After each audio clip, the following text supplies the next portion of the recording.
Another big-time RFA domino has fallen in the NHL. The Tampa Bay Lightning and Brayden Point have finally come to terms. We'll discuss the contract coming up next.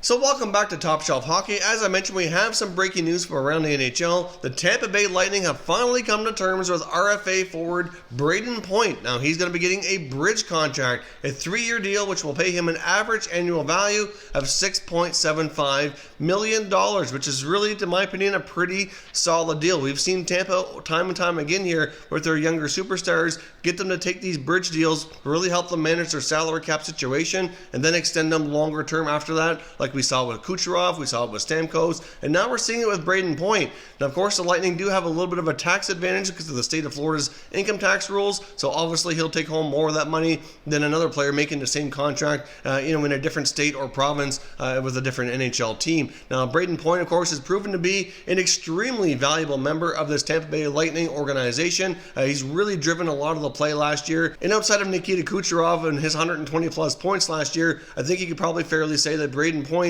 was probably their most important player, at least in my opinion. I think he was. He put up 41 goals and 92 points last year, which is, a solid year. His third NHL season, which certainly saw progress year after year after year. The year before, he put up 32 goals and 66 points, so that's a significant increase, and there's no reason to think that Brayden Point can't continue to be a 90 to 100 point player for the Lightning for many years to come. I mean, he's incredibly quick. He can score. He's a good setup guy. He really can play in a variety of situations. Like I said, he really drives a lot of the play in Tampa, and if they were not able to get him signed by the beginning of the season, it really wouldn't have been, a favorable situation for the Lightning. It really wouldn't have been good for the Point either. Missing time, as we've seen last year with William Nylander, certainly took him a long time to get caught up and essentially ruined his NHL season. Of course, at this point, Brayden Point doesn't have a ton of time to really experience training camp in the preseason, but he will have a little bit of time before the NHL season gets underway here.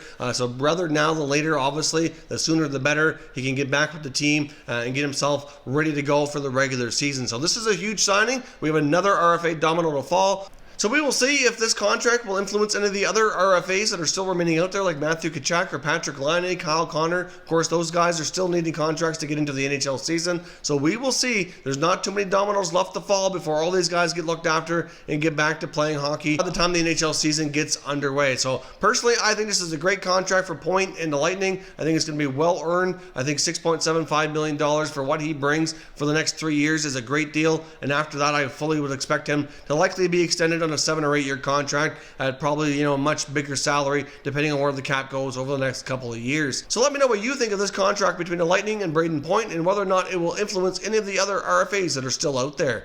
If you're new to the channel, consider subscribing and turning on your notifications so you don't miss any future content, and give this video a thumbs up if you enjoyed it as well. I'd appreciate it if you did. As always, thank you for watching, and I will catch you next time.